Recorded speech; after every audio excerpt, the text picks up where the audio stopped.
കണ്ടത് മുഖം തിരിച്ചത്. ഞാനെന്തിനാ അവനോട് സംസാരിക്കണം? നിങ്ങൾ തമ്മിൽ എന്താ പ്രശ്നം? പ്രശ്നം എനിക്കല്ല ദേവ, അവളോട് ചോദിക്ക്. എന്നെ അവന് ഭയങ്കര സംശയമാണ് ദേവ. അവളാ ദേവ എന്നെ സംശയിക്കുന്നേ. ആദ്യം പരസ്പരം വിശ്വാസം വേണം, ഒളിവും അറിവ് പാടില്ല. സംശയിക്കുന്നത് പ്രണയത്തെ വേദനിപ്പിക്കുന്നതിന് സമമാണ്. അപ്പൊ തന്നെ സംസാരിച്ച് തീർത്താൽ മനസ്സിനൊരു ആശ്വാസം കിട്ടും. വിട്ടുവീഴ്ചയും ക്ഷമയുമാണ് പ്രണയത്തിന്റെ അടിത്തറ. ജീവിക്കുന്ന ഓരോ സെക്കൻഡും പ്രണയിക്കണം, അതാണ് ജീവിതത്തിന്റെ അർത്ഥം. ഇനി നിങ്ങൾ രണ്ടുപേരും വഴക്കൂടാൻ പാടില്ല, കാരണം ഇത് ഞാൻ ചേർത്ത് വെച്ച പ്രണയമാണ്. അടുത്തു വരൂ. ഇനി സന്തോഷം മാത്രമേ പാടുള്ളൂ. Best of luck. നമ്മുടെ പ്രണയം പോലെ ദേവയുടെ പ്രണയവും ജയിക്കണം. അതെ.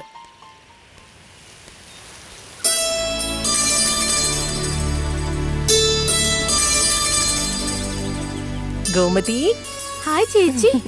ഇതാ ഇതില് 2 സെറ്റ് യൂണിഫോം ഉണ്ട്. താങ്ക്സ് ചേച്ചി. അത് ശരി, അമ്മ എവിടെ?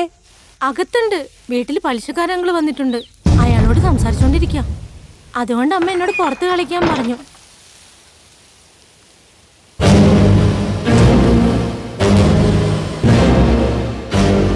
വാ മോളെ, കാപ്പി കുടിച്ചിട്ട് പോവാം. ഇല്ല വേണ്ട ചേച്ചി, യൂണിഫോം ഇല്ലാത്തോണ്ട് മോക്ക് സ്കൂളിൽ പോകാൻ പറ്റുന്നില്ല എന്ന് കേട്ടു. അതുകൊണ്ട് തുണിയെടുത്ത് 2 സെറ്റ് യൂണിഫോം സ്റ്റിച്ച് ചെയ്തുകൊണ്ട് വന്നു. തയ്യക്കൂലി തരാൻ തന്നെ എൻ്റെ കാശില്ല മോളെ. അതിൻ്റെ ഇടയിൽ ഈ 2 സെറ്റ് തുണി. എനിക്കറിയാം ചേച്ചി ദാരിദ്ര്യത്തിന്റെ കഷ്ടപ്പാട്. പക്ഷെ കുഞ്ഞുങ്ങളത് അറിയാൻ പാടില്ല. അവൾക്ക് വേണ്ടി ഇത്രയെങ്കിലും ചെയ്യാൻ പറ്റിയില്ല എനിക്ക്. മാനമായിട്ട് ജീവിക്കാൻ ഒരുപാട് വഴികളുണ്ട് ചേച്ചി. നിങ്ങൾക്കത്... ഞാൻ തെറ്റായ വഴി കൂടി പോയെന്നാണോ? ആത്മഹത്യ ചെയ്യാൻ ധൈര്യമില്ല മോളെ.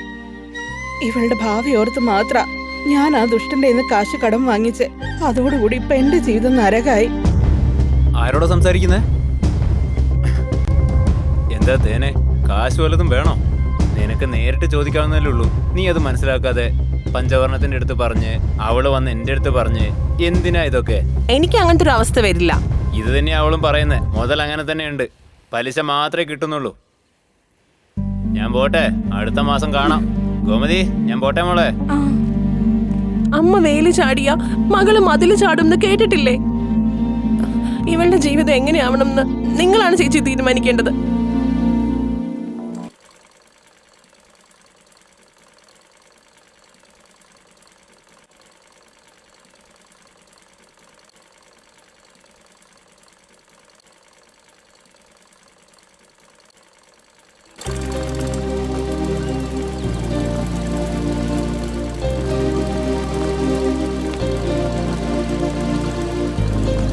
അതെ, ഒരു കോൾ ചെയ്തോടെ. ഒരു കോൾ എന്തിനാ? 100 കോൾ ചെയ്തു. താങ്ക്സ്.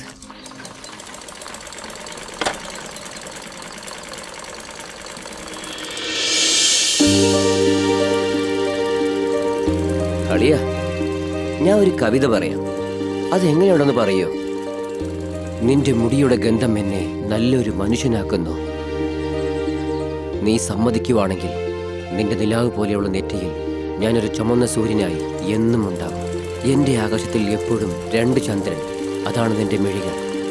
ഞാൻ മീനായി മാറാൻ സമ്മതമാണ്. നിന്റെ വീട്ടിൽ നിന്റെ കൺമുമ്പിൽ നീ സമ്മതിക്കുവാണെങ്കിൽ മാത്രം.